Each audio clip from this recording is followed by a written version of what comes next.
इस पूरे हमले की जिम्मेदारी ली है, आतंकी हमले की जिम्मेदारी ली है। आतंकी संगठन टीआरएफ ने इस हमले की जिम्मेदारी ली है। आतंकी संगठन टीआरएफ जिसने इस आतंकी हमले की जिम्मेदारी ले ली है। 2 लोगों की जान जा चुकी है, 12 लोग जख्मी हो गए हैं और जो जानकारी मिल रही है आतंकी यहां पर आए 2 से 3 की संख्या में आए और उससे ज्यादा हैरान करने वाली बात यह है कि सेना की वर्दी में ये आतंकी आए थे और पहले उन्होंने टूरिस्ट के नाम पूछे और फिर इसके बाद सिर में सीधा गोली मार दी, फायरिंग की और फिर वहां से भाग गए। यहाँ पर जिस तरीके से अब तक की खबर सामने आई है, सोहेल काजमी जी, बार बार जम्मू कश्मीर में दहशतगर्दी फैलाने के इरादे से आतंकी दाखिल हो रहे हैं, घटनाओं को अंजाम देने की या तो कोशिश करते हैं और इस बार तो कोशिश अंजाम दी ही गई है। क्या इलाज है इनका?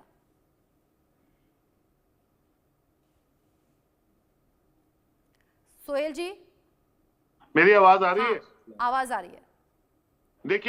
देखिए बड़ा अनफॉर्चुनेट है और मुझे 90s का दौर फिर दोबारा याद आने लगा है जब इसी तरह की इंसिडेंट्स जो हैं, खासकर अमरनाथ इन रूट पहलगाम उसके रास्ते में आता है, क्योंकि यात्रा भी जून में शुरू होने वाली है और उसकी जो मीटिंग्स हैं ऑनरेबल गवर्नर ने और एडमिनिस्ट्रेशन ने अभी ली है, नाम पूछ के जो है रिलीजन पूछ के टारगेट करना और ये टारगेट किलिंग्स है, मैं इसको रिपीट करूंगा, और उससे इनका जो हाइप है वो 4 गुना ज्यादा बढ़ जाती है।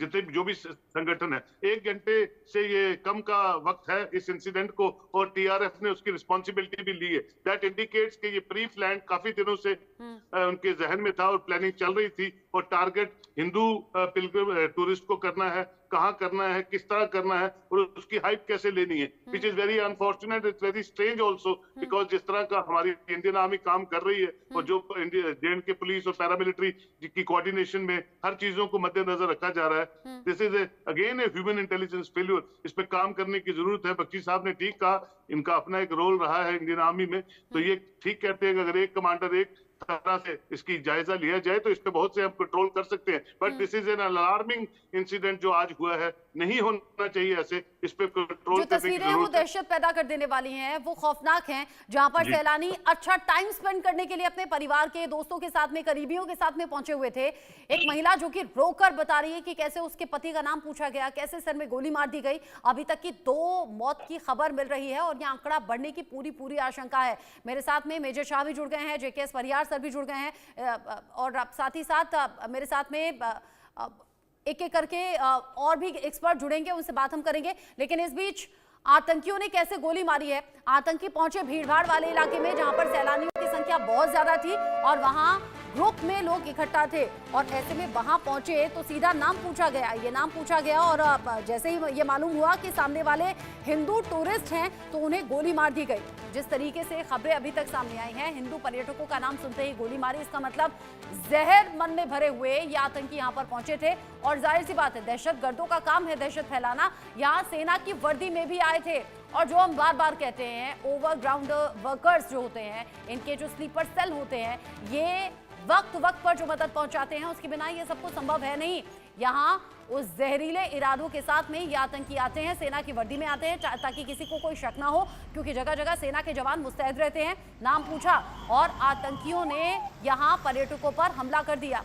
ये तस्वीरें जो आप देख रहे हैं, ये उस हमले के बाद की गहमा गहमी है, जहां पर सुरक्षा बल और ज्यादा मुस्तैद हो गए हैं, पुलिस और ज्यादा एक्टिव हो गई है। मेरे साथ इस पर बात करने के लिए मेजर जनरल रिटायर्ड जेके बंसल सर भी जुड़ गए हैं डिफेंस एक्सपर्ट के तौर पर और मेजर जनरल रिटायर्ड शशि आस्थाना भी साथ में जुड़ेंगे। मेजर रिटायर्ड मोहम्मद अली शाह मेरे साथ में जुड़े हुए हैं डिफेंस एक्सपर्ट के तौर पर, प्रफुल्ल बख्शी सर और सोहेल काजमी जी हैं ही। मेजर शाह, इससे ज्यादा जहरीली सोच क्या होगी कि यहां आतंकी आए ज्यादा से ज्यादा नुकसान के इरादे से और उससे बड़ी बात ये, नाम पूछा है पहले, हिंदू जाना तो सीधे सिर में गोली मार दी। रसन जी, बिल्कुल आपका का कहना बिल्कुल सही है। देखिए 14 फरवरी 2019 के बाद जब पुलवामा में जैश ए मोहम्मद ने हमला किया था हमारे 40 बहादुर सीआरपीएफ जवानों पे, तो मैंने एक चिट्ठी लिखी थी, ओपन लेटर लिखा था to Jaish e Mohammed the terrorist outfit. ये आपके चैनल ने भी खूब कवर किया था इसको। इसमें मैंने ये कहा था कि उग्रवाद आतंकवाद का कोई मजहब नहीं होता, लेकिन आज की घटना के बाद ये जिस तरीके से इन लोगों ने मेजर शाह, नाम बस थोड़ी देर के लिए आपको रोक रही हूँ, बस थोड़ी देर के लिए आपको रोक रही हूँ। देखिए ये तस्वीरें हैं, ये तस्वीरें इंडिया न्यूज एक्सक्लूसिव तस्वीरें वो दिखा रहा है, जिनके अपनों पर गोलियां चलाई गई और फिर क्या हाल हो गया है परिवार वालों का, उन महिलाओं का। जैसे मैंने बताया भी कि रो रहे हैं लोग, बिलख रहे हैं लोग, समझ नहीं पा रहे कि आए थे यहाँ पर अच्छा टाइम स्पेंड करने के लिए अपने परिवार, अपने दोस्तों और करीबियों के साथ में, लेकिन यहाँ जिस तरीके से गोलियां बरसाई गई, आसपास के लोग भी दहशत में आ गए हैं।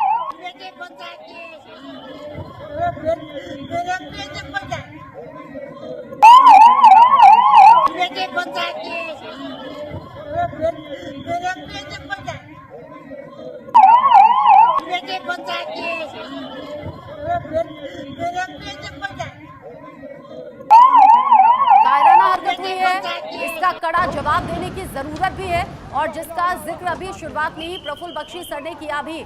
मेजर शाह, जहरीली सोच के साथ दहशतगर्द न सिर्फ सीमा में दाखिल हुए बल्कि पहलगाम में बड़ा हमला भी कर दिया। अब इलाज जरूरी भी तो है, पक्का इलाज कैसे होगा?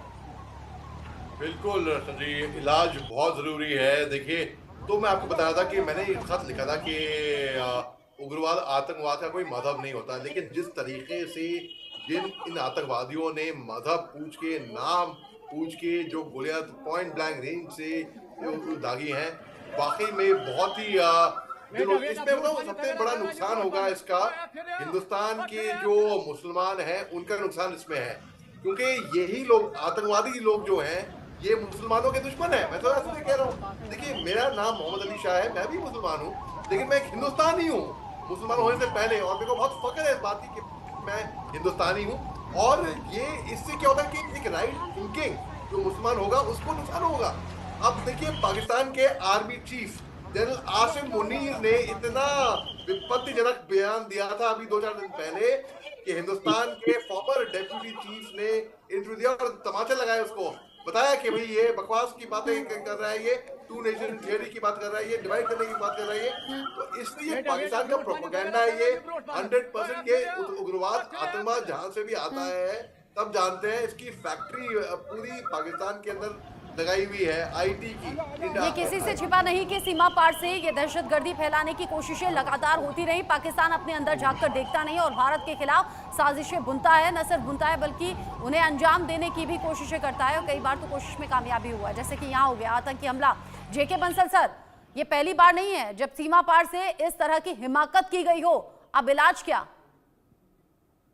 गुड इवनिंग रचना जी, देखिए इसमें कोई डाउट ही नहीं है, जैसे मेजर शाह ने कहा है अभी, ये जो एक बयान है मुनीर का उसका इससे जरूर कनेक्शन है, उससे जो एक अभी जो इसके तार हैं वो जुड़े थे पाकिस्तान से, क्योंकि जो ये टीआरएफ है ये लश्कर तैयबा का ही एक पार्ट है, और ये जो इस तरह के जो बयान हैं उनसे ये जो आतंकवादी घटनाओं को अंजाम दिया जाता है, और उसके अलावा कुछ जो यहाँ ओवरग्राउंड वर्कर हैं वो इनको सह देते हैं, क्योंकि उनकी बिना मर्जी के हो नहीं सकता। तो कहने का मतलब ये है कि जो आपने पूछा था परमानेंट इलाज, तो यह है कि अभी जो वहाँ पे लॉन्चिंग पैड है, जो वहाँ से टेररिस्ट आते हैं उनको दोबारा ध्वस्त करना पड़ेगा।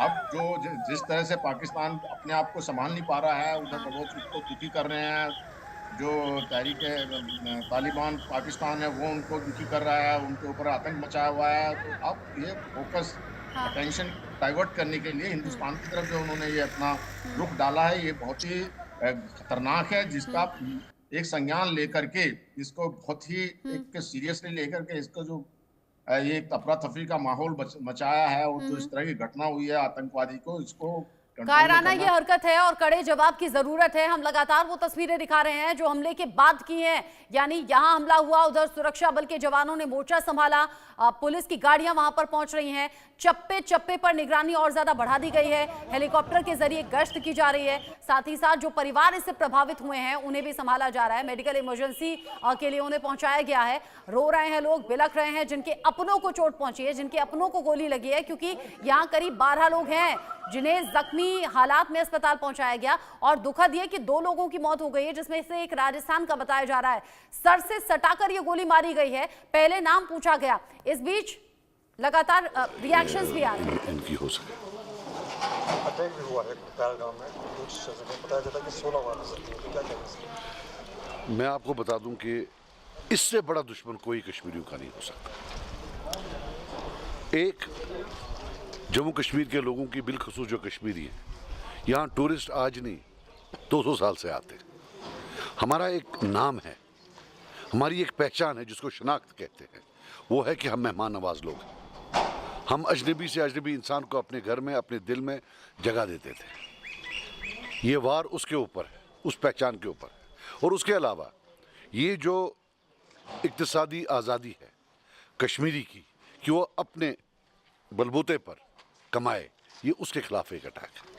ये चाहते हैं ये लोग कि यहाँ से टूरिस्ट निकल जाए और कश्मीरी जो है वो बगैर कमाई के, बगैर किसी चीज़ के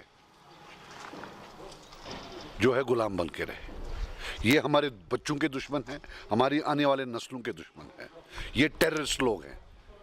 अल्लाह इनको गर्क करे, और मैं इतना ही कह सकता हूँ, अल्लाह गर्क करे इनको कि जो निहत्ते टूरिस्ट को निशाना बनाए। इंशाअल्लाह न यहाँ माफ़ी होगी न आखिरत में माफ़ी होगी। ये जहन्नम की आग में जलेंगे। ये सही बात नहीं है। और जो इंसान ऐसी चीज़ को सपोर्ट करता है वो भी जहन्नम की आग में जलेगा। उमर अब्दुल्ला का हाल ही जो दौरा हुआ है पीर पंचाल और बानिहाल वगैरह एरिया का, उस हवाले से उसका कहना है कि ग्राउंड लेवल पे गया हूँ, लेकिन लोगों में वहाँ पे अभी भी रोष है। लोग कह रहे हैं कि सिर्फ बातें हो रही हैं, ग्राउंड लेवल पे कोई किसी किस्म का इम्पैक्ट नहीं है। देखिए, जब भी कोई नेचुरल डिज़ास्टर होता है, अगर आपको याद होगा, मैं जब अभी कुछ दिन पहले जब एक्सीडेंट